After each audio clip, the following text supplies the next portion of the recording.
Et bienvenue dans le 6e épisode de Inside the Track. J'espère que vous allez bien. Et aujourd'hui, l'équipe, c'est la même que la dernière fois. Noémie, comment vas-tu? Mais ça va super, contente d'être là pour pouvoir discuter un petit peu de tout ça, de tous ces beaux GP qu'il y a eu finalement. Beau GP parce que y a quelque chose qui s'est passé ce week-end quand même. Potentiellement un petit podium qui a fait bien plaisir pour une fois. Je crois que Charles, j'allais dire, mais Corto, pardon, on se trompe de personne totalement. Mais Corto, moi j'ai reçu quelques messages ce week-end. C'est historique ce qui s'est passé, pardon. C'est génial. Enfin, c'est à moitié génial, parce qu'il y a une partie où on en parlera de toute façon dans l'émission, mais c'est qu'à 50%, ouais, non, très, très content d'être là. Le sommeil se fait rare, si je bafouille, c'est normal, mais c'est la Coupe du Monde. Ouais. Mais ouais, non, très, très, très, très content d'être là. Non, mais ça fait plaisir. On a enfin vu la domination Mercedes. On a peut-être un espoir qu'elle se termine. On en reparlera par la suite. Mais déjà, ça fait plaisir d'enchaîner 3 grands prix presque d'affilée. Parce qu'on se souvient, sur les dernières émissions, on devait parler d'un grand prix à chaque fois. Donc c'est compliqué de se projeter. Mais là, on y voit un petit peu plus clair. Donc, alors pour la review des 3 derniers grands prix, je me suis dit, on n'allait pas faire un truc global. Comment dire, parce que bon, se souvenir de chaque course, bon, il s'est passé quand même pas mal de choses, mais voilà, c'est un peu long. Mais juste pour vous rappeler, donc voilà, Antonelli gagne au Canada et à Monaco, et donc bien sûr, Lewis Hamilton s'impose à Barcelone. Mais on a eu pas mal de surprises. On a eu le podium de Hadjar qui s'est transformé en podium de Gasly. Ça, on en reparlera peut-être aussi. Mais ouais, pas mal de mouvements. Puis bah, je pense que vous l'avez vu au constructeur, ça a bougé. Hamilton qui est revenu deuxième et on va peut-être parler de bataille au titre, mais on va se mesurer bien sûr.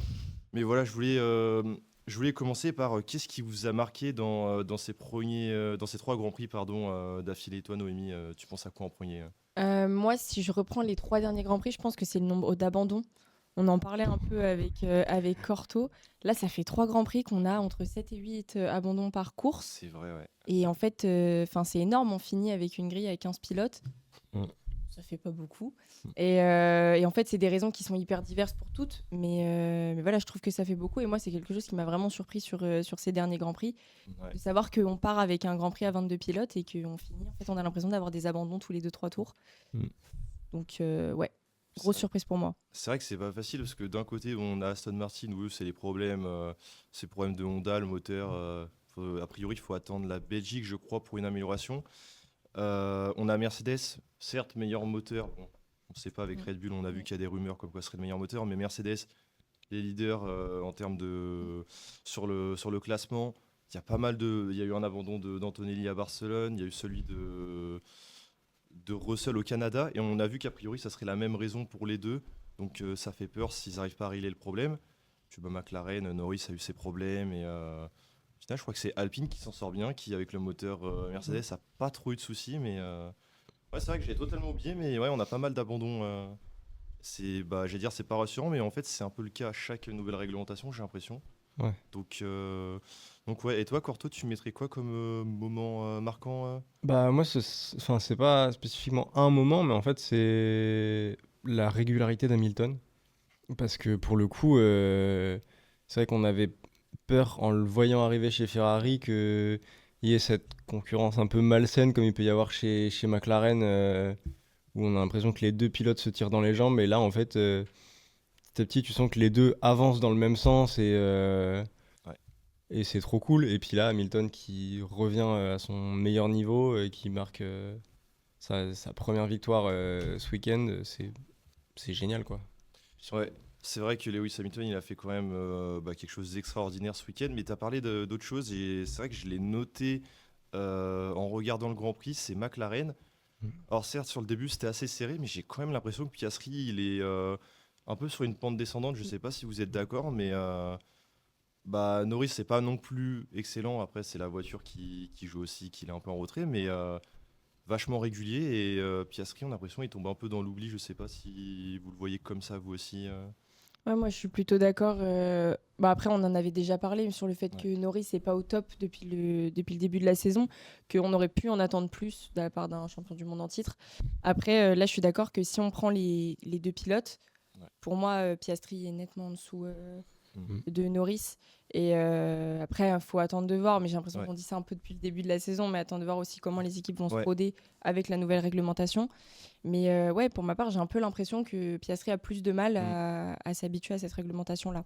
Et je sais pas si c'est un problème de réglementation ou si c'est le fait d'avoir perdu le titre en 2025 aussi qui doit jouer sur le moral quand même. Tu dis que de l'autre côté, tu as le champion et que toi, tu es passé à, je sais pas, c'était 10 points, je crois, du championnat. C'était serré, ouais. C'était serré, mais il a ouais, raté de peu. ça fait bizarre. Quelque chose qui m'a marqué et que j'ai noté sur les derniers Grands Prix, on en parlera peut-être aussi, c'est Colapinto. J'avoue que je l'attendais pas aussi haut. Et j'ai remarqué que sur les derniers Grands Prix, je crois que c'est à partir de Miami, on l'a vu commencer à marquer des points, donc c'était cool. Mais à vraiment être proche de Pierre Gasly, et je pense que ça fait plaisir à Alpine d'avoir un duo de pilotes qui peut jouer stratégie. On l'a vu à Barcelone, c'est un petit peu gueulé à la radio, mais au final, ils font 7 et 10, parce qu'il y a eu pénalité pour Colapinto, mais c'est cool d'avoir ça. Est-ce que vous avez des tops en particulier sur ces 3 week-ends même si je pense on va tous se parler d'Antonelli globalement. Je pense que le nom est le nom est évident pour Antonelli, mais en vrai, moi c'est Gasly. Parce que déjà, rien que sa course à Monaco mérite un top à part entière. Il est bridé, ça pour le coup, on en parlera dans les flops, mais par une technologie visiblement pas au point à l'entrée des stands. Mais sa course, elle est vraiment géniale et je trouve ça dommage qu'on lui ait enlevé ce bonheur-là de par des erreurs à l'entrée des stands parce que au final, il peut pas célébrer son podium. Il le célèbre que très timidement dans sa voiture dans le tour à la fin, mais Oui, en non, plus c'est de dommage. façon ironique parce que il sait qu'il a les pénalités. Donc, C'est ça. ouais. C'est en plus là, c'est l'affaire, elle est quand même, j'ai l'impression en train de passer un autre cap parce qu'on a vu McLaren et Red Bull qui vont porter réclamation avec non, mais Red Bull, McLaren, voici Red Bull qui Si, Red reporte Bull. réclamation Ouais. par rapport au podium enlevé de Hadjar. Donc ils sont mis dans un sacré bourbier parce que à partir du moment où tu enlèves le podium d'un pilote, tu sais que sur les prochains Grands Prix, si tu as des problèmes comme ça, là, tout le monde va les porter réclamation. Est-ce que toi, Noémie, tu as d'autres tops qui te viennent en tête Honnêtement, je suis assez d'accord avec ce que tu as dit sur la course de Gasly et sur le nom d'Antonelli. Encore une fois, là, Antonelli, il a eu un problème sur le dernier Grand Prix, mais je pense qu'on ne peut pas remettre en question le fait qu'il soit doué. Il venait de passer Russell au moment où il a eu son problème. Enfin, honnêtement, il fait des courses, c'est impressionnant. Et moi, justement, je l'attends sur la prochaine course. J'ai hâte de voir un peu ce que ça va donner. Ouais. Après, je suis pas fan Mercedes, donc je vais pas attendre non plus qu'il soit trop. Mais je veux pas vous apporter des bons souvenirs, mais l'Autriche, c'était il y a 11 ans. On avait eu un petit accrochage entre Hamilton et Rosberg. On l'a pas eu à Barcelone. Il peut peut-être arriver en Autriche. Hein, donc on verra. Mais en top, on va en parler aussi tout à l'heure, mais Racing Bulls m'impressionne pas mal aussi. C'est parce qu'au final, on avait annoncé une bataille As-Alpine pour le haut du midfield, pour les derniers points. Au final, c'est plus Alpine contre Racing Bulls. Et moi, je trouve que ça fait plaisir. D'un côté, on en parlera de voir un Lawson qui semble avoir fait, j'allais dire son deuil de Red Bull, mais en tout cas, ça va mieux dans le moral. Bon, il sait qu'il ne sera pas promu, mais il peut se montrer, il peut peut-être espérer, pourquoi pas, je sais pas, une écurie qui l'appelle, on ne sait jamais. Et puis Limblad, il fait des débuts, il fait pas de vagues, mais il marque des points et c'est ce qu'on lui demande, quoi. Donc, pour un rookie, de toute façon, on n'en attend pas beaucoup plus non plus, quoi. c'est ça, ouais, c'est plutôt cool. À l'inverse, où là, cette année, il y a plus des rookies de l'année précédente où je trouve que c'est plus compliqué si je dois donner un flop. Et je trouve qu'on n'en parle pas beaucoup. Je trouve que Bortoletto, il est énormément en retrait par rapport à l'année précédente, où l'année précédente, on le voyait vraiment challenger Hülkenberg. Là, pour le coup, Hülkenberg, c'est lunaire le fait qu'il soit pas dans les points à Barcelone parce qu'il y a le gravier de Lawson qui vient couper le moteur, si je dis pas de bêtises. Mais ouais, j'ai l'impression que Hülkenberg est toujours devant. Et il y a juste Bortoletto qui a marqué des points, il me semble, en Australie. Et sinon, c'est ça la seule différence. Et je sais pas, je trouve qu'on n'en parle pas beaucoup. Il fait un début de saison assez timide. Et pour le coup, on en avait déjà parlé sur le fait qu'il ne fait pas de vagues. Et on n'en entend pas tant parler que ça. Après, comme tu dis, c'est le taf d'un rookie. On lui demande juste de faire son travail, tout ça. Mais je trouve qu'il est vachement en retrait. C'est compliqué de savoir un peu ce que ça peut donner sur la suite de la saison. Ouais, c'est ça. Ah, pour le coup, enfin, tu parlais du fait qu'on on n'en parle pas beaucoup et tout. Moi, enfin, du coup, on peut faire après la transition avec les flops comme ça, mais moi, c'est surtout en tant que suiveur de Formule 1 en France, quand on regarde tous les grands prix les week-ends, moi, c'est la réalisation de chez Canal, quoi, parce qu'en fait, ça nous montre Ferrari, McLaren, Red Bull, Merco, Alpine parce que c'est français, Ocon de temps en temps quand il se plante pas sur le Grand Prix.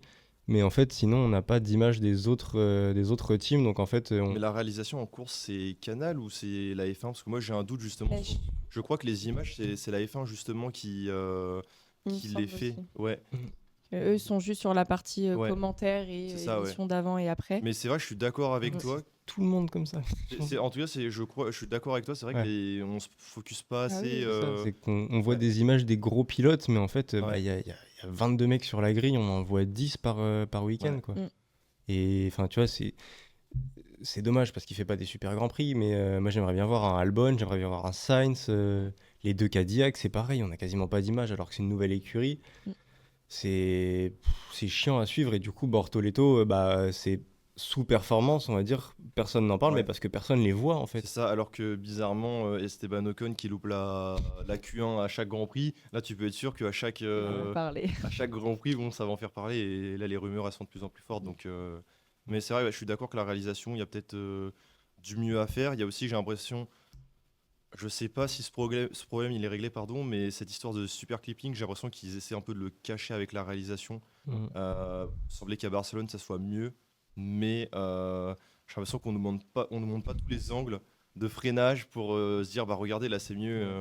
Bah, quand ça arrive en fin de ligne droite, on change de pilote Ouais. et puis C'est on, ça. on les laisse prendre le virage et Ou non, tu, sais, réaccélérer. tu changes la caméra pour Ouais. bon bah t'as pas l'impression de perdre de vitesse donc ouais c'est vrai que et là je pense il peut pas y avoir de changement entre guillemets donc faudra juste voir l'année prochaine avec cette histoire de 58-42 en termes de moteur.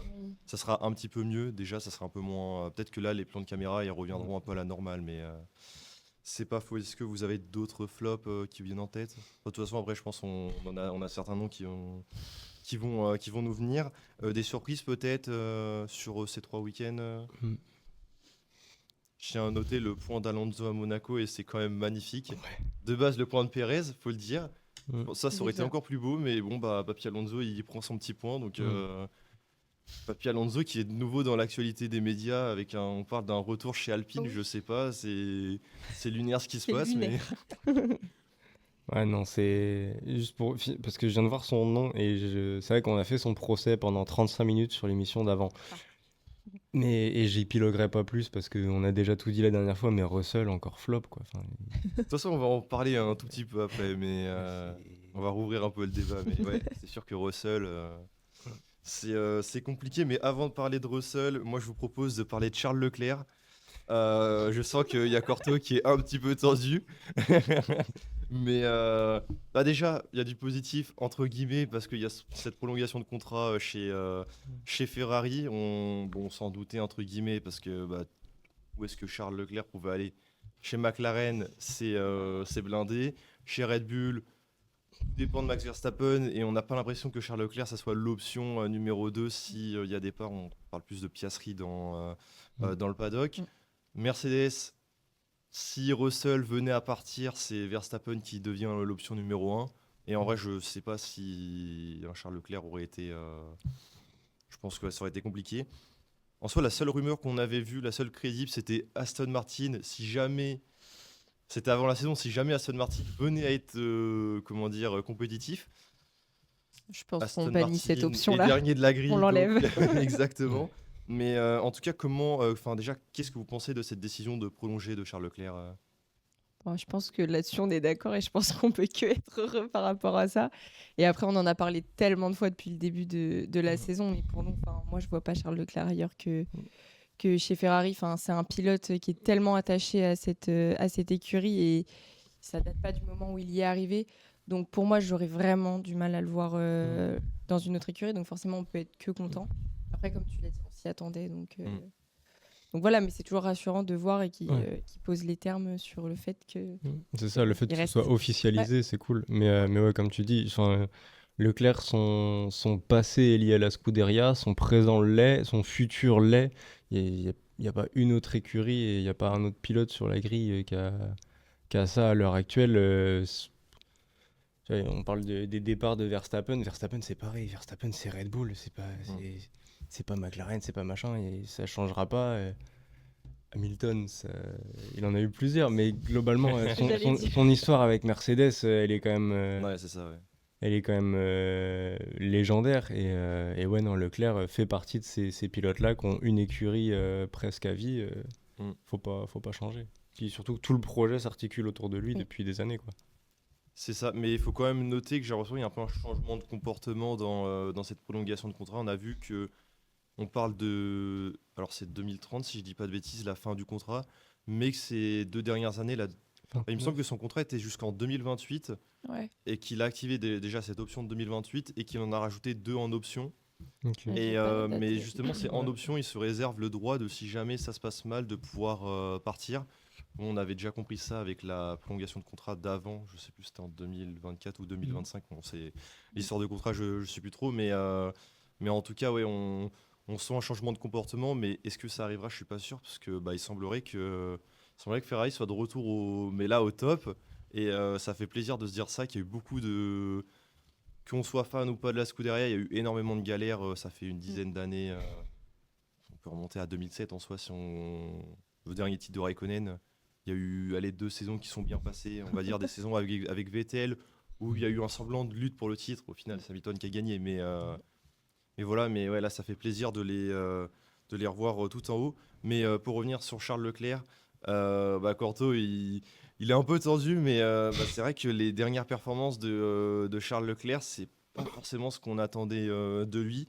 Toi, Corto, tu l'expliques comment cette prolongation, mais surtout ce manque de confiance affiché par le Monégasque. Mais ce manque de confiance, en fait, j'ai l'impression que c'est aussi. Enfin, c'est pas pour dire que mon chouchou ne fait rien de mal et que c'est faire un peu le papa sur le bord du terrain. Non, mais moi, mon fils, il est parfait. Non, il est pas parfait et personne n'est parfait sur la piste. Mais en fait, quand tu vois qu'à Monaco, c'est ses freins qui fonctionnent pas.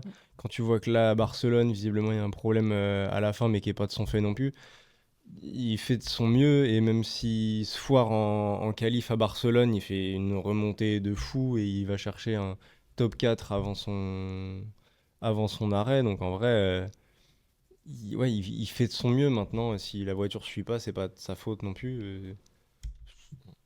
Moi, je suis déçu forcément parce que ça fait longtemps qu'il a pas fait une course référence. On s'est dit, putain, là c'est Charles Leclerc.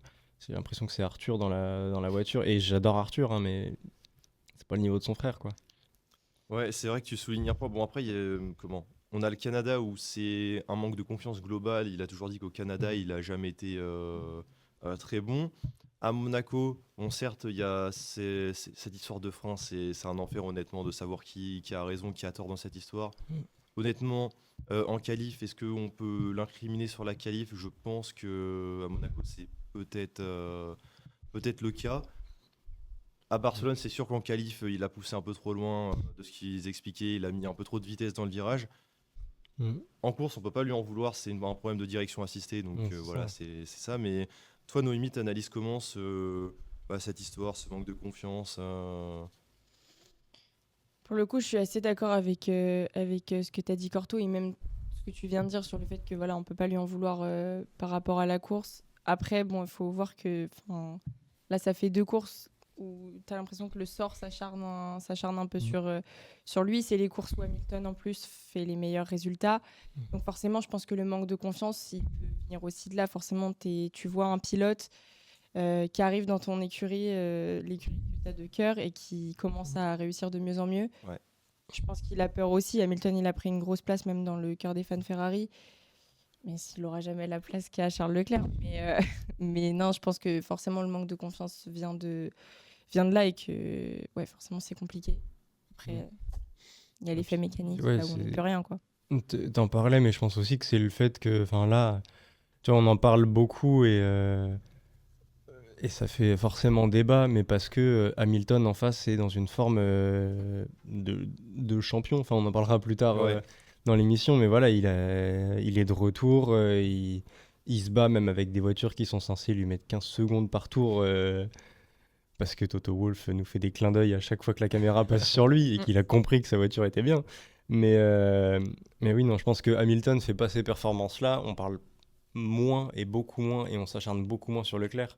Et après, tu vois, quand on le voit en zone mixte derrière avec tous les médias et qui dit et a raison, hein, que c'est le premier à dire quand il fait de la merde et que là, c'est pas son fait, bah, en fait, tu peux que aller dans son sens et lui dire, bah écoute, on attendra le prochain Grand Prix, on espère que ça se passera mieux, mais en fait, c'est pas. Je pense pas que ce soit de sa faute, quoi. Enfin, il fait ce qu'il peut, il a toujours fait ce qu'il pouvait. Parce que c'est vrai que bah, du coup, il y a ce manque de confiance, plusieurs week-ends où il y a des éléments qui sont un peu extérieurs de lui. Mais ouais, comme tu l'as dit, Corto, il y a ce retour en forme d'Hamilton. Honnêtement, je pense que cette victoire à Barcelone, elle va pas du tout l'aider dans le sens où ça fait mal. Déjà, il fait top 2 au Canada, Mm. top 2 à Monaco. Tu dis, bon, 2 fois sur le podium, moi j'y suis pas, ça fait mal. Mais en plus, là, une victoire. Enfin, les fans Ferrari, ils voient que comment dire, le recrutement d'Hamilton, enfin, ils en voient un peu les fruits. Ça va pas du tout l'aider. Je pense que, je sais pas si vous le voyez comme ça, mais ouais, cette victoire, je sais pas comment la dynamique elle va s'inverser, mais ça risque d'être compliqué. En fait, l'écart est tellement grand entre là les performances de Charles et de Lewis dans les 2 derniers week-ends. C'est ce que tu disais, quand tu vois que Lewis Hamilton fait des deuxièmes positions pour une victoire et que Charles il subit sa voiture, Ouais. forcément c'est quelque chose qui peut pas t'aider et forcément que ça joue Mhm. sur son moral. Mais on espère que ça va pas jouer sur le long terme. D'un côté, on espère que Lewis va rester haut comme il l'est. Et on espère que Charles viendra compléter les podiums, voire prendre la place du vainqueur, quoi. Je pensais à quelque chose, mais c'est ouais, bah déjà on a l'Autriche. Mm. L'Autriche va être déterminant. Après, on a Silverstone, Grand Prix à domicile d'Hamilton. Bien sûr que ça va être déterminant. Mais en tout cas, ouais, c'est sûr que ce retour au top d'Hamilton, il va pas l'arranger parce que on a vu dans les yeux de Mercedes, ils savent que quand Lewis Hamilton est dans une bataille pour le titre, Mm. bah, ils l'ont eu de leur côté, donc ils Ouais. savent c'est quoi. Ils voient que là, ça commence à se rapprocher, ils ont un petit peu peur, sachant que, on en parlera, mais en Autriche, il y aura peut-être des améliorations moteurs pour Ferrari, donc ils peuvent espérer en tout cas remonter. Mais moi, ce qui m'a choqué en tout cas, c'est qu'à Barcelone, Hamilton ne fait pas la FP1 parce qu'il y a les rookies Mm. qui courent. Donc déjà, on voit qu'en FP2, il a énormément de retard. Et au final, plus ça avance, plus l'écart il diminue pour au final que il signe une deuxième place en qualif à 60 millième de Russell. Donc on sait Ouais. que la Mercedes est intouchable en qualif. Mm. C'est choquant, mais bon, bah, on verra si ça s'arrange pour lui. Mm. Mais en tout cas, pour parler d'Hamilton, bah, on a, enfin, je veux dire, on a du mal à le reconnaître, mais dans le bon sens du terme, parce que 2025, c'était des déclarations, je suis inutile. Ça faisait mal chaque week-end, honnêtement. Même si t'es pas fan d'Hamilton, c'était un crève-cœur à chaque fois. Tu te demandais ce qui se passait. On a d'abord eu ce podium en Chine, et je pense que ce podium, il a fait du bien. On s'est dit, ok, il est peut-être de retour. Je Bah, sais pas comment tu l'as vécu, toi, Corto, ce podium en Chine. Bah, c'est ouais, comme tu dis, c'est le retour. Il y a eu le déclic de ça y est, je suis là. Enfin, c'est là, ouais, tu disais la saison 2025, il est passé à côté, il était livide en interview, au bord des larmes sur certains grands prix, à dire mais je comprends même pas pourquoi les fans sont encore fans de moi alors que j'ai plus rien à foutre ici. Là, ouais, je pense que le Grand Prix en Chine déjà, il lui a redonné un boost de confiance et puis là sur les performances récentes, c'est c'est n'importe quoi. C'est Hamilton Prime qui est de retour, c'est trop bien. Puis on parlait de la qualif à Barcelone. Il y a eu tu sais, ils ont fait l'animation où tu vois les deux Ouais. voitures en même temps. Il le perd sur les lignes droites et c'est évident parce que Mercedes a une puissance folle en ligne droite. Mm. Mais sinon, si tu prends juste les virages, il met une mine à Russell et Ouais. c'est flagrant, quoi. Mais même ce que je vois, c'est une déclaration de Norris que j'ai vue hier, il me semble, qui disait mais on a de la chance que les Ferrari aient pas un meilleur moteur parce que si c'était le cas, bah, c'est eux qui domineraient la saison. Et alors peut-être il en rajoute un petit peu. On se doute bien que voilà, faut un petit peu faire monter entre guillemets la sauce, mais en tout cas, c'est vrai que ces améliorations moteurs, ça peut faire très très peur. On verra si ça arrive en Autriche, mais Ferrari peut vraiment vraiment viser très haut. En attendant, Hamilton, c'est quand même ce retour au top, c'est quand même une combinaison de facteurs. On a déjà, pour commencer, le changement d'ingénieur. L'année dernière, c'était catastrophique. Comment il s'appelait son ingénieur? J'ai oublié son nom, mais c'était l'ingénieur de Carlos Sainz. Pozzi, non, je sais plus comment il s'appelait. J'ai oublié son nom, mais bref, c'était les radios, c'était catastrophique. Hein, on se souvient, tu sentais aucune symbiose entre du coup l'ingénieur et Hamilton. Et là, on sent qu'avec Carlos Santi, si je me trompe pas, c'est son ingénieur, il y a beaucoup d'échanges. Là, à Barcelone, je sais pas si vous avez fait attention aux radios, mais à chaque fois, oui, c'est bien ce que tu fais, continue. Ouais. Tu les rattrapes, tout ça. Beaucoup d'encouragement. On sait très bien qu'Hamilton, il fonctionne beaucoup à l'encouragement. Est-ce que pour vous, vous êtes heureux de voir une telle relation entre l'ingénieur et son pilote? Je pense la réponse, elle est oui. Ah logiquement. bah forcément. Puis nous, on est préparés, donc on peut que se réjouir que ça fonctionne et que ça mène à des performances comme ça. Et comme tu disais, il se félicite beaucoup. Et aussi, dans l'autre sens, Hamilton, quand il est sorti justement de son pit au moment de la VSC, Ouais. il a remercié l'équipe Mm. et il prend le temps de leur dire qu'ils font. Bon, on a eu un petit problème d'enregistrement, mais c'est pas grave, on reprend. Et donc, Noémie, tu parlais de Carlos Santi, l'ingénieur de Lewis Hamilton, et justement du fait que le pilote il prenait énormément de temps pour remercier alors son ingénieur, mais aussi toute l'équipe. Ah oui. En vrai, je trouve que c'est. Voilà, je disais que c'était bien sur le fait qu'ils prennent le temps de remercier. Et aussi, il disait justement au commentaire canal que Lewis Hamilton, il a pris le temps de vraiment mettre son expérience au service de toute l'écurie. Et en fait, il le sait que aussi les ingénieurs et les mécaniciens, bah forcément, pour eux, c'est gratifiant de savoir que leur travail est bien fait. Et je pense que c'est aussi pour ça qu'il prend le temps autant, même en course, de les remercier parce qu'il sait que ça peut être que positif. Et moi, je trouve que c'est pas mal parce que, en fait, ça met l'écurie sur une bonne dynamique, comme il y avait eu quand Fred Vasseur était arrivé et qu'il avait essayé de mobiliser toutes les troupes et de vraiment créer un esprit collectif chez Ferrari. Et en fait, on voit qu'Hamilton se font exactement dans la dynamique souhaitée par Fred Vasseur. Ouais. Donc, honnêtement, je trouve que c'est bien et qu'ils sont bien en symbiose tous les trois. Charles, Lewis et Fred. Et je trouve que franchement, c'est une bonne recette pour Ferrari. Non, carrément. Mais entre guillemets, c'est un petit peu la force de chaque équipe qui a dominé. Mercedes, dans les années 2010, je sentais qu'il y avait une symbiose partout dans le pit. Pour Red Bull, c'était pareil à partir de 2022. C'est sûr que Ferrari veut espérer se reconstruire une dynamique similaire à ce qui s'est fait par le passé. Même eux, ils l'ont connu en soi dans les années 2000 et même par le passé. Mais déjà en 2025, on l'avait noté que Ferrari, on faisait beaucoup la blague de la meilleure équipe dans les stands, mais tu voyais que ça travaillait bien à chaque arrêt, ça optimisait vraiment tout ce qui était possible. Mais ce qui m'a choqué, moi, c'est vraiment cette stratégie agressive à Barcelone, parce que honnêtement, Hamilton était rapide. Est-ce qu'il était plus rapide que les Mercedes? Je suis pas sûr de l'info. Je pense qu'il les a un peu fait tomber dans un piège avec cette stratégie des 3 arrêts, parce que je pense que Mercedes pouvait terminer à 2 sans souci. Ouais.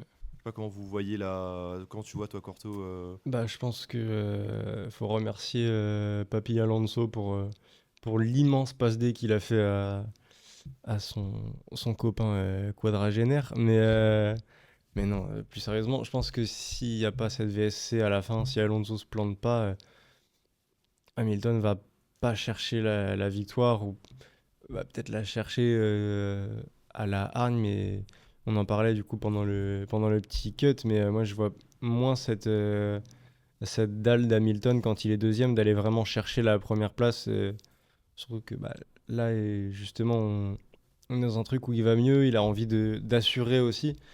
Et je pense qu'il n'aurait pas pris de risque s'il n'y avait pas eu cette VSC-là, qui serait peut-être resté deuxième. Mais en tout cas, on peut souligner que le rythme, il est présent. En plus, ils ont apporté un énorme package d'améliorations. On avait vu, je crois, 7 ou 8 améliorations sur le week-end.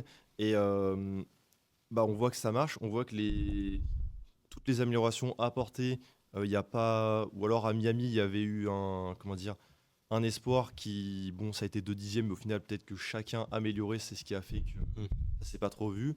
Mais là, en tout cas, le seul week-end où c'est la seule écurie qui apporte beaucoup, ça marche bien. Donc, je sais pas comment vous vous le sentez, vous, mais en tout cas, pareil, en coulisses, ça travaille très très bien. Et je pense que Hamilton n'y est pas anodin dans ce choix de développement. Qu'est-ce que tu en penses, toi, Noémie? Ah, mais moi, je suis totalement d'accord. Et encore une fois, comme j'ai dit, lui, il est arrivé. Faut pas sous-estimer qui il est. Ça reste un septuple champion du monde. Et, euh, et voilà, faut pas sous-estimer. Il a une expérience qui est incroyable. Il est en F1 depuis 2007, je crois. Ouais. Oui, c'est ça. Ça fait 19 ans qu'il est en F1, donc forcément, il a une expérience que peu de personnes ont, si ce n'est Pepi Alonso. Mais ça peut apporter que du positif. Et je pense que c'est pour ça que Ferrari aussi remonte au top comme ça. Mhm. En tout cas, ce qui est beau, ce que j'ai à dire, c'est que tout semble marcher. Donc voilà, on a parlé de l'ingénieur Carlo Santi, même des ingénieurs en général, des stratèges, tout est aligné. Les stands, bah, ça n'a pas bougé. Ferrari reste, je pense, la meilleure équipe en arrêt, quoique à Barcelone, ils nous ont pas fait les meilleurs arrêts, mais bon, ça restait correct. Le pilote est bon, le team marche bien.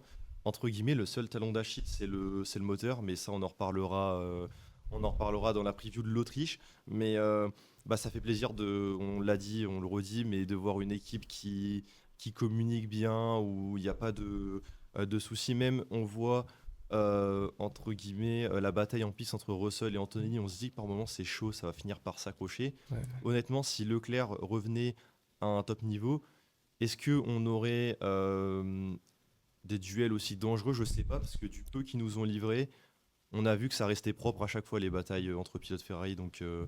je pense que voilà, c'est aussi un point à noter. Et bah, je pense pour terminer sur Hamilton, on va poser la question, mais est-ce que Hamilton il joue le titre en 2026 ou pas selon vous? On va croiser les doigts, hein. On va pense. croiser les doigts. Je pense que Antonelli est largement favori quand même. Maintenant, on l'a vu l'année dernière, Verstappen a failli le chourer dans les derniers instants à l'expérience parce qu'il sait ce que ça fait de gagner un titre et il sait comment le gagner. Antonelli ne sait pas comment gagner un titre. Il le sera peut-être l'année prochaine et c'est c'est tout le malheur qu'on lui souhaite. Mais en tant que fan de Ferrari, évidemment que d'avoir un Hamilton qui visiblement s'est souvenu de qui il était, bah ouais, on est obligé de se poser la question. Et je pense qu'avec l'Adio et tout, avec la peut-être remise à niveau de certains points, je pense que derrière ça peut dérouler quoi. Forcément, on peut que avoir Ouais. envie d'y croire pour moi. Et puis, c'est le moment de ressortir la stat qu'à chaque fois qu'il arrive dans une écurie, l'année d'après, il remporte un titre. Donc, on a envie d'y croire. Sur de commence à être un peu superstitieux, c'est l'année du cheval. Moi, je dis tout.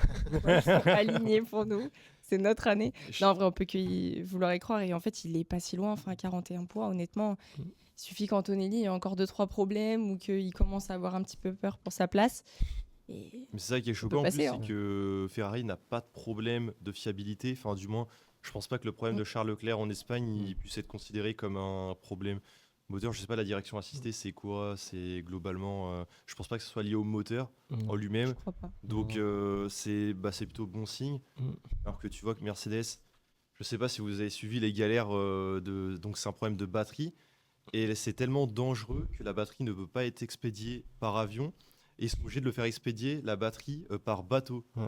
Donc du coup, ça prend énormément de temps pour être rapatrié à l'usine qui est en Angleterre, pour pouvoir l'analyser. Donc entre guillemets, ce temps perdu, eh ben, il profite à Ferrari. Donc voilà, mais en tout cas, ouais, je pense qu'on n'a pas d'autre mot à dire que Lewis Hamilton est de retour. Moi, franchement, quand je l'ai vu piloter à Barcelone, pour moi, c'est du Lewis Hamilton 2019 où il Ouais. écrase tout le monde.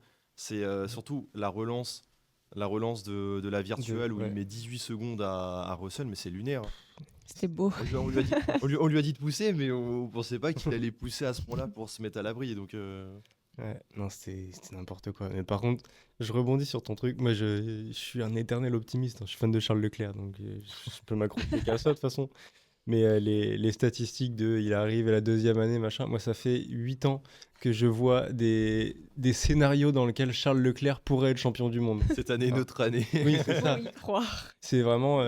Oui, non, mais regardez, Kimi en 2007, il avait fait ça, et là, Leclerc fait la même chose. Oui, sauf que Leclerc, il finit troisième au championnat parce que ça craque. Donc j'espère que Un jour, ça marchera, un toutes les jour ça théories. marchera. C'est comme là, j'avais vu une stat en rapport avec la Coupe du Monde. Je sais plus, genre, quand telle équipe a gagné en telle année, Hamilton a gagné le championnat. Je suis en mode, ah ouais, genre, des fois, tu vois des rêves, tu dis, mais c'est totalement lunaire, genre, mais. On a besoin de s'accrocher à un mais truc. c'est ça, ouais. On trouve tout ce qu'il faut. Là, c'est bon. Merci aux fans Ferrari, en tout cas, de nous divertir toute la saison. Du côté de Mercedes, ça va un peu moins se divertir ce week-end-là.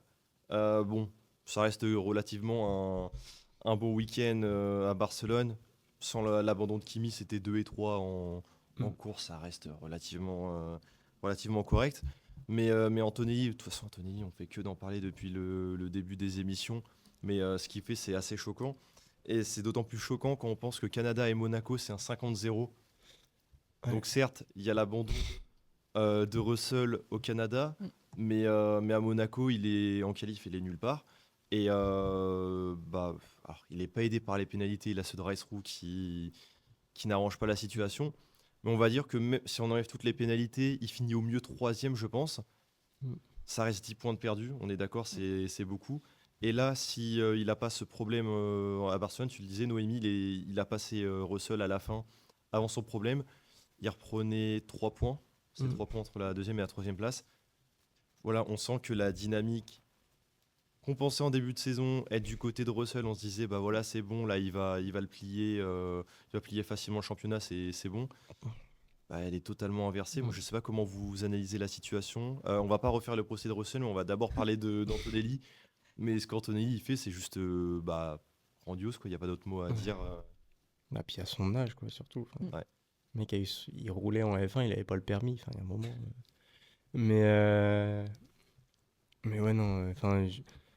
Encore une fois, on a fait son procès la dernière fois, donc ça sert à rien d'en remettre une couche. Je pense qu'on a compris et on lui souhaite que du bien. Enfin, on espère pour lui que ça va aller mieux à un moment et qu'il va pouvoir reprendre son rôle affiché de leader, parce que c'est quand même ça quand tu as 7-8 ans de plus que le pilote qui est dans la même voiture que toi. Mais Russell, c'est un pilote qui est faible mentalement, quoi. Il y a rien d'autre à dire. Le mec J'ai l'impression craque. de revoir Norris en 2024. C'est ça, Et c'est pourtant, c'est vraiment- pas Verstappen en face. Hein. C'est un petit de Non. 20 ans qui Non, te domine. C'est un gamin qui est un génie du pilotage, qui est monstrueux et puis qui surfe sur sa vague de bons résultats, parce que on a l'impression, je l'ai vu quand il fait 5 victoires de suite, limite la cinquième, il la célèbre, mais t'as l'impression que c'est devenu une habitude. C'est Bah, c'est Verstappen, un peu C'est comme ça. quand on entendait l'hymne Verstappen. néerlandais à chaque course en 2023. On était en mode, bon, ouais, c'est une victoire de Habituel. plus. Hein. Tu vois, la première cette saison, elle est folle, mais moi je serais pas surpris si dans une dizaine, une quinzaine de courses, même début de saison prochaine, tu vois, on ressorte les stats de Kimi, on lui dit bon bah t'as gagné 20 courses sur 40 grands prix. Il nous dit ouais bah c'est 20 courses de perdu. C'est vraiment c'est Ouais. les mêmes phrases que Verstappen, parce que quand il domine vraiment et qu'il est à des années-lumière de tout le reste de la grille, quoi.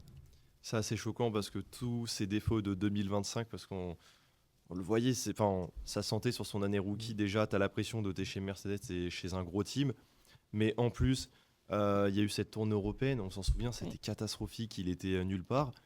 Là, on pouvait avoir cette crainte de ça va pas marcher, il va s'écrouler et Russell il va remonter. Déjà, non seulement à Monaco, il écrase le plateau, mais d'une force, on n'a jamais vu ça. Ouais. Mais à Barcelone, c'était. Alors, il a eu comme Hamilton, il n'a pas roulé en FP1. Donc voilà, on se disait, bon, bah là, Russell, normalement, il va dérouler. Et il a déroulé sur toutes les séances d'essai et il a déroulé en qualif aussi. On l'a vu, c'était. Bon, certes, il y avait Hamilton qui était proche, mais on disait, bon, bah là, c'est bon, c'est pour Russell. Et au final, il y a un truc qui coince, je ne sais pas c'est quoi, mais il se fait rattraper en course par Antonelli, il se fait dépasser. Certes, il y a l'abandon qui. Bah, ça va lui faire du bien un peu au classement, mais je ne sais pas comment. Est-ce que c'est seulement mental? Est-ce qu'il y a. Il parlait en début de week-end de OK, j'ai voulu m'adapter au setup de Kimi parce que ça marchait pas et c'est ça qui m'a fait défaut sur les courses précédentes. Il disait là, je me sens mieux à Barcelone, tout ça. Bah, je me sens mieux, mais au final, tu as le petit 19 ans, il est toujours dans les rétros, voire devant tes rétros. Donc je sais pas Ouais. comment vous analysez la situation, vous. Déjà, même juste pour revenir un peu sur Kimi, ça fait aussi plaisir de voir les performances qu'il a, comme tu disais pour 2025, mais aussi sur le fait qu'en fait, son arrivée en F1 elle a été tellement controversée. Il y a Ouais. tellement de personnes qui ont dit qu'il n'avait pas sa place et que de toute façon, il ne tiendrait pas. Et au final, en fait, on se rend compte qu'en une saison, il arrive à s'imposer comme un des meilleurs pilotes, si ce n'est le meilleur pilote de la grille.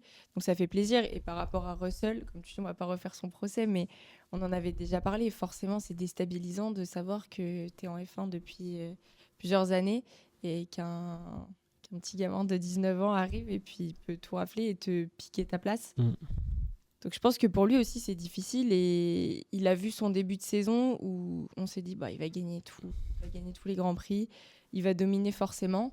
Et au final, maintenant, il rame et c'est compliqué. Et il voit qu'Antonelli, dans le cœur de tous les fans, ou tous les fans de Mercedes, ou même dans le cœur des fans, on ne peut pas nier le fait que c'est Antonelli qui est le meilleur aujourd'hui. Ouais. Mm. Ce qui est assez choquant, c'est que on va pas rouvrir aussi ce procès de vas-y, tel pilote, on a l'impression que sa fanbase est pas assez solide. Ou...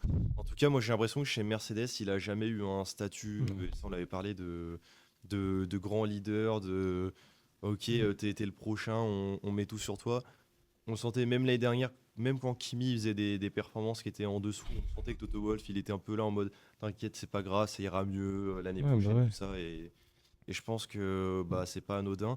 C'est pas anodin non plus quand je pense que vous avez vu ces rumeurs-là aussi, mais la rumeur de Russell chez Alpine.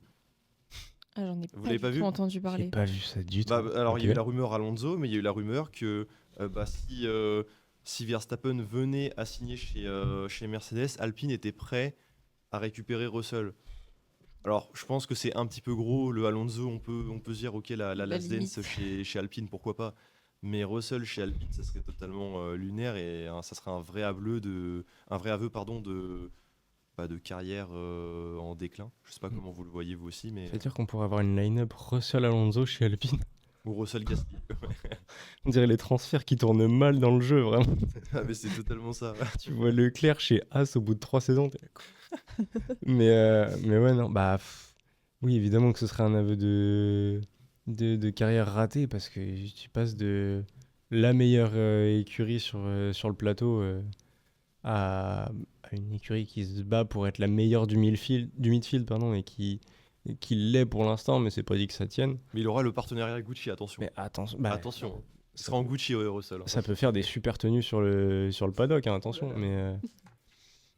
Mais ouais, si on parle purement sportivement, quitter une top team pour retourner au milieu de grille, je sais pas si c'est le bon choix. Après, si ça finit par s'imposer à lui parce que vraiment il a plus le niveau pour Mercedes, Mercedes devra toujours jouer les avant-postes, hein. Je pense que c'est une écurie que tu ne peux pas voir en dehors du podium. Et comme d'ailleurs les 3 autres, sauf que à chaque fois il y en a une qui finit en dehors du podium, hein, c'est juste mathématique. Mais oui, Mercedes doit jouer le podium minimum tous les ans au constructeur. Si Russell leur permet plus de faire ça, je pense que ça vire. Surtout que, tu le disais, il a pas eu la carrière la plus facile et les partenaires surtout les plus faciles. Ouais. C'est qu'il arrive chez Merco à Hamilton, parce que j'ai vraiment besoin de présenter le CV du monsieur. Je crois pas. Sachant qu'en plus, quand on regarde les 3 années avec Hamilton, c'est particulier. Tu as cette année 2022, on l'avait déjà dit, où c'est le pilote qui développe la monoplace. Donc voilà, il va tester un peu tous les setups un peu foireux. Tandis que Russell, on lui dit, bon tu t'assures, tu fais... je sais pas si vous vous souvenez, en 2022, il y avait ce fameux mème avec Russell en mode Russell top 5 à chaque fois. Genre c'était Ah oui, ouais. à chaque fois, tu voyais top 5 de Russell, tu étais en mode, Il est là. il est là, quoi. Il fait rien de Ouais, plus, c'est mais ça. il est top 5. Mais On l'a rangé là. On laisse l'autre tester, mais lui, on le fout ici. Woody top 5, c'est bon. Ouais. 2023, on n'a pas besoin de représenter, de réécrire l'histoire. Hamilton a une monoplace entre guillemets plus stable. Mm. Il l'écrase toute la saison. Et 2024, c'est le départ d'Hamilton. Donc logiquement, on ne va pas lui confier les améliorations. Et c'est plus Russell qui va en profiter. Mais ouais, je pense qu'on va pas faire son jugement plus longtemps. Mais en tout cas, ouais, c'est bien. Chaque fois entre guillemets, on parle en bien d'Antonelli et à chaque fois Russell, c'est On le tacle un peu. c'est ça, ouais, on espère que la dynamique elle va un peu s'inverser, mais en Alors, je tout crois que cas, fondamentalement, on n'a rien contre lui, hein. Enfin, Ah ah non, non, on n'a rien faut en contre bien lui. le plus. préciser pour ceux qui regardent. On aime bien Russell dans Mais le fond, hein, mais c'est juste que malheureusement, il là, nous donne pas On est d'argument. objectif. oui. Il nous donne pas matière à le défendre. Mais bon, Mm. bah, on verra si en Autriche ça s'inverse ou pas. Avant de parler de l'Autriche, il y a un dernier petit point qu'on va faire en vitesse que j'aimerais bien aborder. On a déjà un peu parlé, je vous en ai un peu parlé, c'est Racing Bulls. Bah, tu parlais de cette réalisation qui met pas forcément certaines équipes en avant, et je trouve qu'on parle pas assez du boulot qui est fait par Racing Bulls. C'est franchement, bah, on avait dit, on parlait de cette bataille un peu As contre Alpine pour les derniers points. Au final, c'est plus Alpine contre Racing Bulls, parce que bah, As, on a l'impression faudra ouvrir le dossier dans les prochaines émissions, mais il y a un problème de développement qui est clair et net chez l'écurie américaine, japonaise. Mais en tout cas, ouais, ça fait plaisir de revoir. Bah, 'fin, déjà l'année dernière, ça marchait plutôt bien, Racing Bull, on va pas dire le contraire, mais en tout cas, de voir une dynamique qui se confirme et surtout de voir un Lawson qui l'année dernière, il a vécu ses heures les plus sombres chez Red Bull. Il a vécu deux courses. Deux courses, je pense, bah, c'est les pires de sa carrière, ça, y a pas à dire. Même après, avec son duo avec Adjar, on sentait qu'il n'était pas non plus. Bah, il était dominé totalement. Ouais, il se fait bouffer, hein. Il se fait bouffer l'année dernière. Mais là, alors certes, c'est un rookie, mais c'est le mec qui va maximiser à chaque fois. Comment vous voyez le début de saison de Lawson Il est là. C'est comme Russell, on l'a posé là. Non, mais c'est ça en fait. Enfin, comme vous dites, il s'impose pas. Et en fait, on a vraiment l'impression qu'il y a cette tendance-là qui se fasse bouffer à chaque saison. Moi, j'attendrai plus de lui, mais honnêtement, je sais même pas. Je sais pas quoi dire. Je sais pas ce que t'en penses, mais Bah, il est là. Si j'ai l'impression, ouais, en fait, j'ai l'impression qu'il est, ouais, comme tu dis, il est là, mais je vois pas, en regardant ces grands prix, enfin, le peu qu'on nous montre, parce que tu vois, genre, c'est con, hein, mais Monaco, ils font quoi? Mm. Ils font 5 et 7 ou 6 et 8, un truc comme Oui, ça. c'est ça, ouais, il maximise. On les voit deux fois dans la course, les mecs. Enfin, c'est. Ouais. Alors, je suis d'accord, il y a Merco et Ferrari devant, et c'est une super bataille, mais il y a 20 autres pilotes sur la grille, on les voit pas. Et là, pour le coup, tu vois, on parlait de Racing Bulls, bah, on les voit pas de la course, on voit Lawson une fois parce que Julien Febvre en parle, mais c'est tout. Et par contre, ouais, pour revenir sur le sujet Lawson, moi j'ai encore du mal, alors que ça fait un petit bout de temps maintenant qu'il est là, Ouais. j'ai encore du mal à voir jusqu'où il peut aller. En fait, je m'imagine pas un Lawson jouer des podiums tous les week-ends. Mm. Je... Ne serait-ce que les jouer, pas forcément marcher dessus tous les week-ends, mais Je pense que ça s'entend que Lawson a peut-être pas ce cap de grand pilote qu'on puisse, bah, que lui peut-être il puisse imaginer. Mais en tout cas, moi je souligne que ça fait plaisir de le revoir marquer des points régulièrement, Oui. alors que l'année dernière, on a tous vu, c'était compliqué, c'était une année cauchemar. c'est... Après, comme tu l'as dit, et toi aussi comme tu l'as dit Noémie, faut garder en tête que c'est Limblad qui est en face. Mm. C'est un rookie, pareil, pardon, il fait pas trop de vagues comme on en parlait en coulisses et c'est vrai que bah voilà, c'est entre guillemets ça l'aide, bah déjà ça l'aide à se remettre en forme, mais entre guillemets bah voilà, il sait qu'il va pas forcément être challengé, bien qu'on avait osé l'espérer en Australie avec Lindblad qui avait fait une course sensationnelle, on s'en rappelle, je crois top 3 à la fin du premier tour, on disait mais c'est quoi ce bazar, qu'est-ce qu'il fout et Ah, vraiment. En fait, oui, c'est ça aussi, c'est que quand on le voit performer, on se dit qu'est-ce qu'il fout là? On dit pas oh waouh, Lawson. Non, on dit mais il est pas censé être là, le monsieur, c'est 3 ou 4 places plus loin. Et tout à l'heure, tu parlais des statistiques. Moi, j'ai une stat effrayante hein, sur Lawson et Racing Bulls, c'est que je les vois plus dans mes pourtois sur Insta que dans le Grand Prix. Alors, c'est super, hein, c'est l'écurie de la com. Ouais, ah bah Ah vraiment. bah, Bah, alors, l'année dernière, ils étaient très forts quand il y avait Adjar qui était encore là. ah non, mais le CM Ouais. est légendaire hein, du côté de Racing Bulls. Mais La vidéo de la guitare aussi. oui, C'est- par exemple. Par exemple, mais tu vois, même l'autre week-end où il se jette dans la flotte à Monaco, oui, c'est super. Bah, ça fait des millions de vues, mais parce qu'il y a des millions d'abonnés. Mais en fait, C'est Non, tout. c'est ça, c'est tout. C'est Et tout. c'est le CM de Racing Bulls qui va être promu chez Red Bull, je pense. Ça va pas être les pilotes. Ouais, Non, non, mais c'est vrai que c'est vrai qu'il faut souligner quand même que le coéquipier est pas forcément. Limlad reste un bon pilote, on va pas non plus dire qu'il ne l'est pas, mais ça me fait un peu penser à la situation, je sais pas si vous êtes d'accord avec moi, mais de Albon les années précédentes, où les coéquipiers, Mm. les Logan Sargent, les Nicolas Latifi, J'avais Je oublié. l'avais le Saint Latifi, on l'avait tous oublié. Non, non, mais Mais, c'est Sargent. Latifi, on l'a parce qu'il double sous voiture de sécurité et c'est une légende. Mais Logan Sargent, putain. Ouais, non, c'est. Formule 1. D'ailleurs, et qui revient en endurance l'année prochaine, il sera Oh. aligné avec Ford. Et non, en vrai, a priori, il a l'air plutôt bon en endurance. Comme quoi, Là, je sois bon quelque Oui. part. non mais franchement après, voilà, je pense la F1, le cap a été un peu trop gros et on le sait que certains pilotes ont toujours du mal. Mais c'est vrai que tu le soulignes bien, Corto, c'est que certes, il fait des bonnes performances, il aligne chaque point, il y a les points chaque week-end, il y a les points qui sont là, je vais y arriver. Mais en tout cas, ouais, c'est pas non plus du grand art. On peut s'imaginer le Gasly en 2021 où il se faisait des 4e places. C'était en mode, mais comment Gasly il fait des 4e places à chaque week-end? Qu'est-ce Mais, qu'une Alpha Tauri fout là? Ah non, c'est- mais en tout cas, ouais, va falloir suivre quand même cette dynamique de Racing Bulls. Mais peut-être un dernier point pour souligner, c'est que je surveille, en tout cas, je ne sais pas si vous surveillez la F2, mais je surveille les performances de Tsolov, qui est un très très bon pilote de F2 et qui pourrait prétendre à un baquet Racing Bulls. Donc voilà, si jamais il y a un Ok. des pilotes soit qui est pas en forme ou alors que dans l'écurie mère ça bouge, faites attention à Nicolas Tsolov parce que c'est un pilote très prometteur et il pourrait faire très mal. Ok.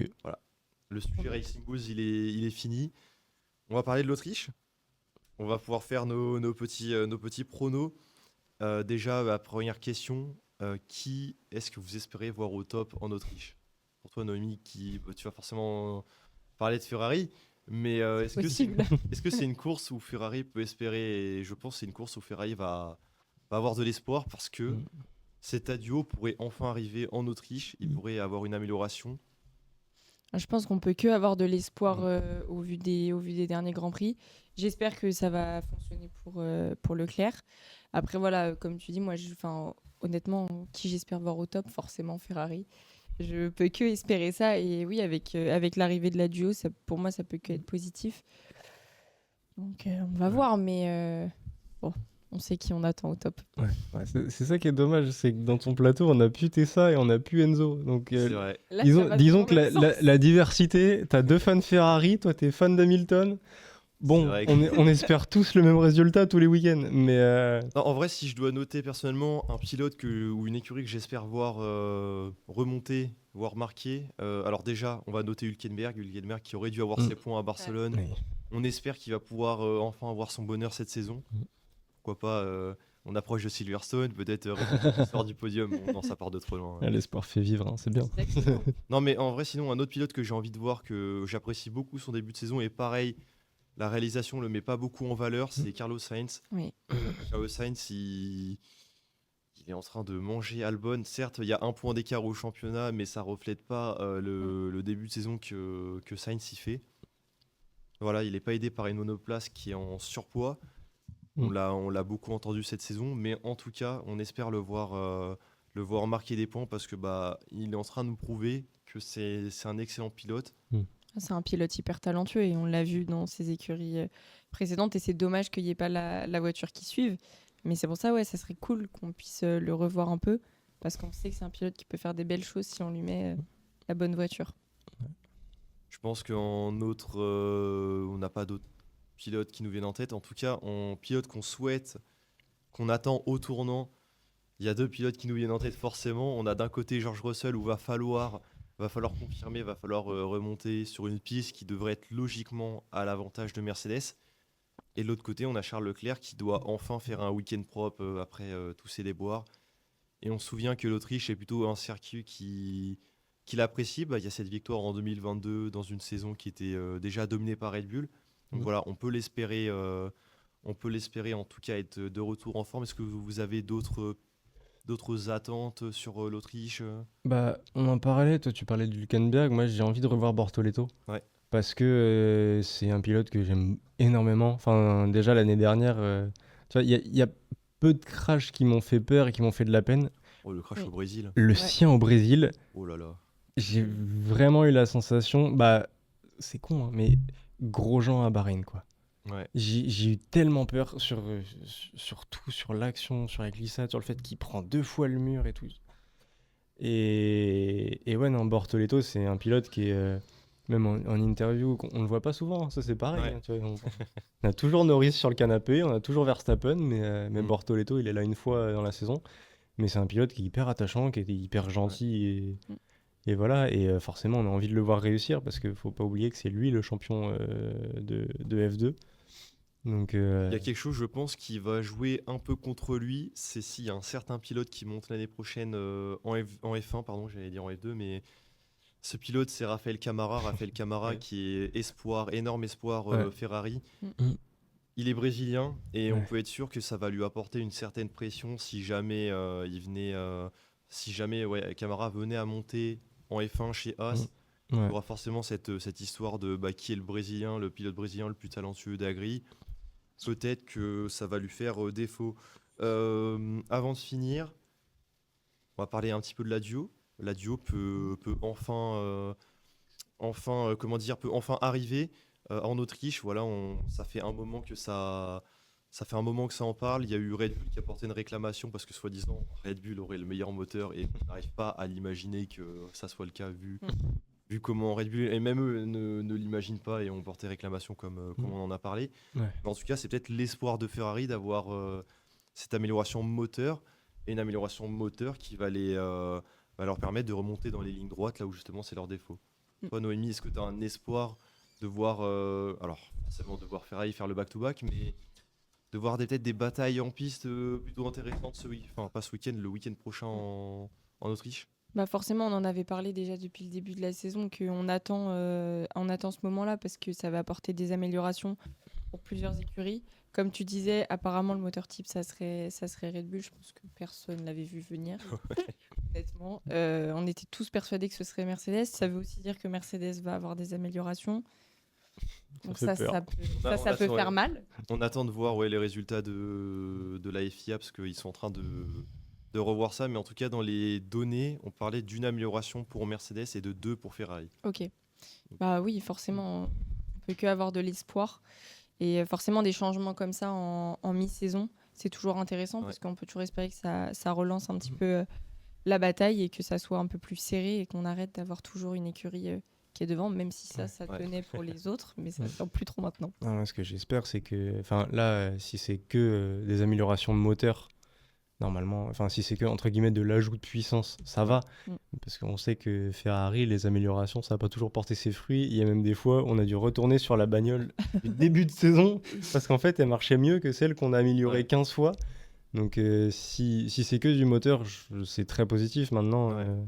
Moi, c'est aussi ce qui m'a fait peur sur ce week-end à Barcelone, c'est qu'ils sont arrivés avec, tu disais, 8 ou 9 améliorations. C'était Je me suis dit, il y en a une dans le lot qui va... Et non, au final, C'est pas possible que tout marche bien. Et bah si, mais... tu vois qu'au développement, ça bosse très Ouais. bien chez Ferrari. Donc, et ça, faut le noter. Heureux de l'apprendre. Faut le noter. D'ailleurs, je vous le dis, on parlait d'Adio. Je vous l'annonce, je sais pas si vous l'avez vu, mais la deuxième amélioration moteur, elle arrive où? Elle arrive à Monza. Ouais. Est-ce que ça, c'est pas beau pour Ferrari, une amélioration à domicile? Voilà, je On pense croise que les doigts. Oh, les je pense que émotions. je pense que les tifosi vont espérer une victoire à domicile et je pense qu'ils sont en droit de l'attendre. Et bah pour finir, et bah ce petit podium, et moi je vais me mouiller.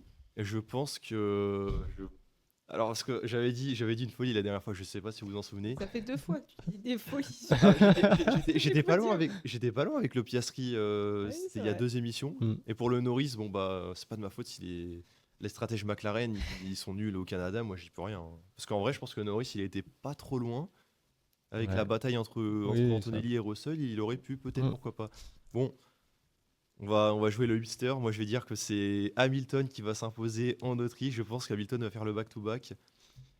Et je pense même, je l'ai annoncé, je pense que les Mercedes vont se crash. On va avoir le Hamilton-Rosberg, Oh. le remake de 2015 en Autriche, et bah ce remake il va avoir lieu en 2026 en Autriche. My dream. Hamilton s'impose devant Leclerc et Lando Norris. Voilà. Oh, wow. Je me mouille, mais comme pas possible, et j'aurais l'air peut-être d'un con si après l'Autriche, mais voilà, je me mouille. Et en même temps, si c'est vrai, on va C'est vrai, bah, Morgane. je vais aller jouer au loto, je pense. Ah oui. Voilà. Morgane, je t'aime quand tu parles comme ça. Mais ouais, moi je te rejoins sur le Hamilton P1 et je vois Leclerc P3 derrière un Antonelli. Mais parce que c'est pas que j'espère parce que j'ai pas envie que ça fasse des dégâts, que ce soit matériel ou physique d'ailleurs, hein, mais sur les pilotes de Mercedes. Mais évidemment, en tant que fan de Ferrari, si les deux peuvent se pénaliser, ça me va très bien. Mais je vois pas Antonelli. En fait, je vois Antonelli trop fort pour que Russell ait même la voiture pour aller l'embêter, quoi. En plus, je pense, vous vous souvenez, le virage 3 l'année dernière en Autriche, c'est Anthony qui crache sur Verstappen. Et- et- Ce freinage, il est pas facile, donc à Mm. tout moment, on peut avoir des petites folies. En tout cas, ouais, Noémie, toi, tu mettrais quoi comme podium? Bah, Corto a une fois de plus volé l'idée du podium que j'avais. Mais non, je suis d'accord pour Hamilton. Pour moi, là, il est sur une bonne lancée. Si ça fonctionne bien sur le circuit, là, le mental, il est sur. Enfin, la phrase que ce supporter lui avait dit sur rappelle-toi de qui tu es, t'as l'impression vraiment que Ouais. ça lui a forgé un mindset qui est impressionnant. Donc, on espère que ça va continuer. Pour moi, Antonelli, ça peut pas être non plus la catastrophe tout le Oui, c'est week-end. ça. Pour moi, il va quand même s'imposer, même si c'est en deuxième position. Et Leclerc, voilà, toujours vouloir prouver, je pense aussi Ouais. qu'il a sa place et qu'il n'y a pas que Hamilton qui tient Ferrari. Donc pour moi, c'est pas déconnant comme idée de podium. Bah, c'est un beau podium. Ça fait plaisir de mettre une autre écurie que Mercedes en top, même si je m'étais mouillé sur les dernières qu'on avait parlé de McLaren. Moi, je croyais au retour de McLaren et au final, bah, c'est le retour de Ferrari.